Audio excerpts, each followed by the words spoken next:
What's going on, guys? Welcome to the fifth episode of Illegal Defense. We're going to get into it. A lot of great games, a lot of great college football games, NFL games. But first off, we're going to get right into it with college football.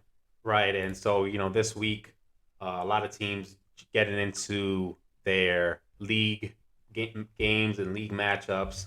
A lot less cupcakes on the schedule. So, getting to see some real football being played, some more fair Competition. competition, right, through all the different conferences around the country. And, we'll start off with an SEC matchup with number two Alabama heading into number 20 Arkansas.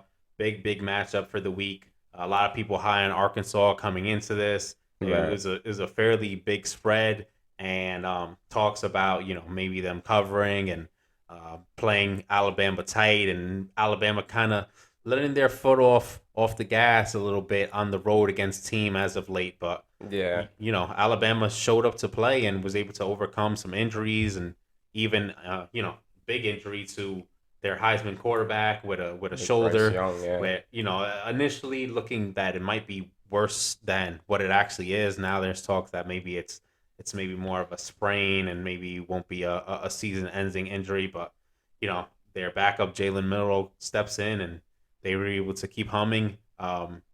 Arkansas, They had him against the ropes most of the game. yeah, And it they was kind of concerning considering, Arkansas's identity is to run the football. When you're a right. great team that can run the football, again, it makes it really hard to try to like match up with that because we see that in multiple teams in college football and in the NFL. That's kind of like the Niners for like the 49ers identity. Yeah, when you're able to run the football, you get to chew up the clock, you get Right. to hold on to the possession, you get to kind of dictate the game. Arkansas has been a master at that, going for a few years now. So Yeah. this is kind of what they built their identity around. And in this game, like you said, they were playing them close until Alabama kind of stepped away and And ran just away blew with it out it the later. water, But really. rushing yards, Alabama 317, Arkansas 187, right? Yeah. And that kind of tells you all you need to know. If you came and you were able to see the future of those stats, you would figure, okay, Alabama is going to He's handle gonna them. handle it. But Yeah. when you watch the game, it was a little bit of a different story to begin with. But at the end of the day, that Alabama is Alabama just too was much to too handle. much. Yeah, too And much. like once it go it's hats off to Nick Saban, and he has all his players ready to go. Next man up mentality is like is a huge thing, obviously, in any team. And with Alabama, right after Bryce Young just goes down, they pick up right. I mean, it took some time. Like I know it was maybe after the first and second drive that they were able to get things going, but the fact that they were able to get things going and eventually blow them out of the like just water, like they were. If you were watching the game and then you went and you figured, oh, let me just go to the store, let me come back, you wouldn't expect like a 49-26 blowout. Like you would think like, oh, maybe it would be 29-26 that Alabama just edges them, but they ended up getting the big W and they handled business. So Yeah, yeah, sure. Um, yeah, and who knows what's going on now with Alabama, right? We talked about the injury to Bryce Young, and who knows what's the next step with that?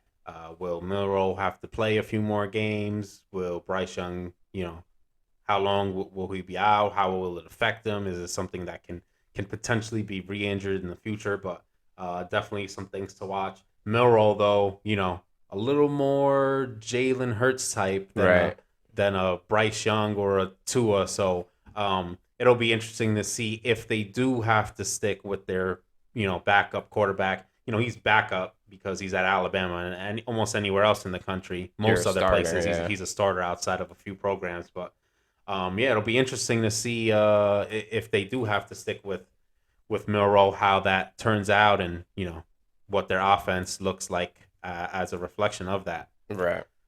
But moving on, we'll talk about another game, big matchup. This one, we're going to the Big 12 here, and you know, let's talk about this Iowa State versus Kansas game.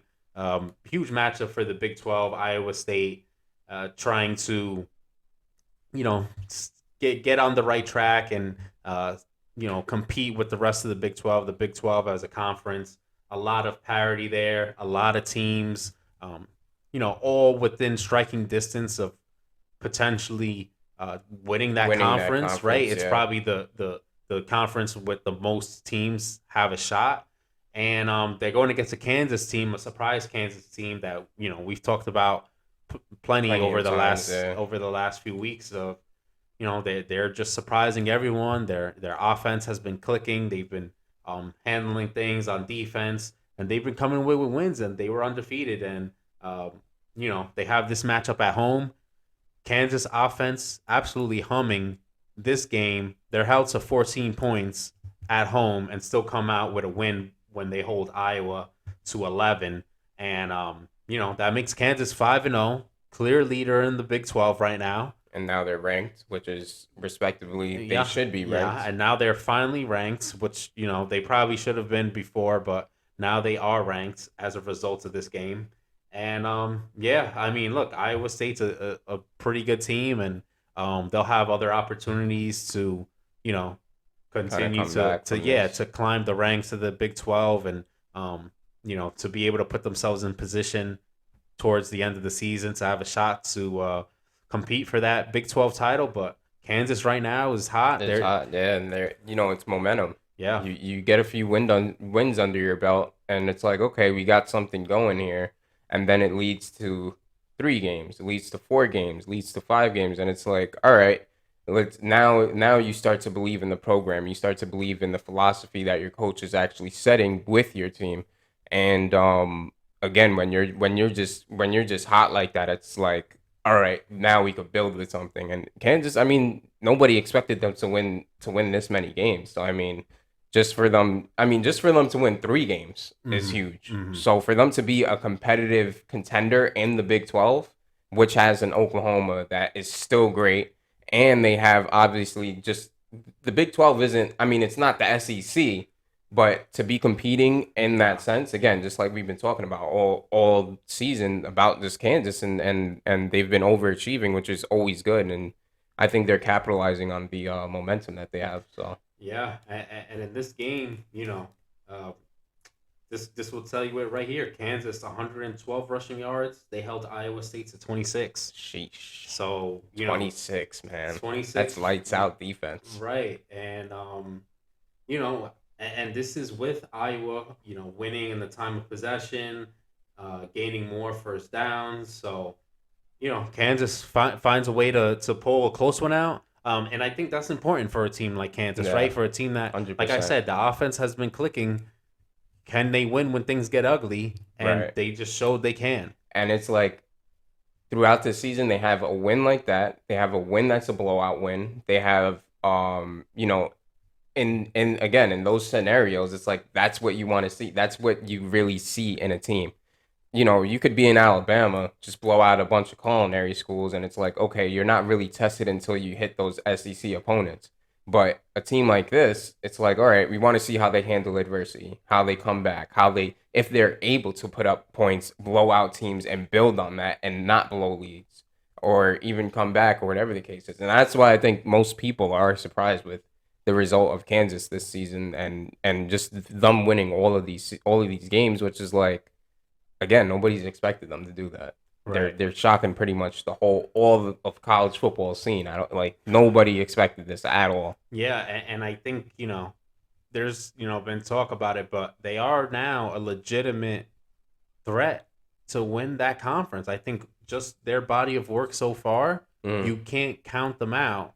And right, they're gonna, like we said, the Big 12, a lot of good teams there. right. So they're certainly going to be tested, and but they're certainly in the mix with a bunch of those other teams now, Yeah. and they were certainly not in that They're conversation to start the yes. year. So for I think their odds to actually win the Big 12 is like plus 3,000. Yeah. And imagine taking like I don't know what their odds for like winning however many games. I think it was like maybe they possibly win over 4, but it's like, man, to take plus 3,000 right now, they look like they're on the roll. They look like they can Hmm. compete with every team in their conference. It's like, if you want to throw down some money on that, then by all Yeah, means. and we should actually probably check and see what the odds were Imagine For Kansas to win the Big 12 before the season started. probably like Yeah, probably like 30,000 or something 30,000. like Yeah, that. right. Yeah, Like yeah, imagine. yeah. That's crazy. But yeah, the fun story with Kansas.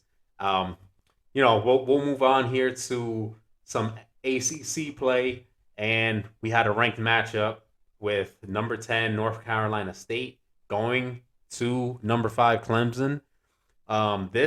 This one was a big game for Clemson. It's a big game for North Carolina State too. No, This is a game that a lot of people kind of looked at as maybe what could decide this conference and who comes out of it. Clemson comes away with a win here. DJ shows us a little bit more, right? Maybe not quite. not as much as you want to see as a Yeah, coach. he's not. He didn't show what you wanted to see based on his pedigree and his peers and who you might have compared him to before this season or last season. But he Right. certainly showed that he is a capable quarterback. He can run that offense. He can get some things done, and you know, for if you're Clemson, right, it kind of pushed away that whole Clay Klubnik is coming. When is Clay Klubnik gonna play? Now Right. you kind of DJ. I mean, unless he goes the opposite direction, but with his play and his playing the game like this, he kind Right. of cemented that he is the starter He's the unless guy right something now. goes wrong, and it is his team.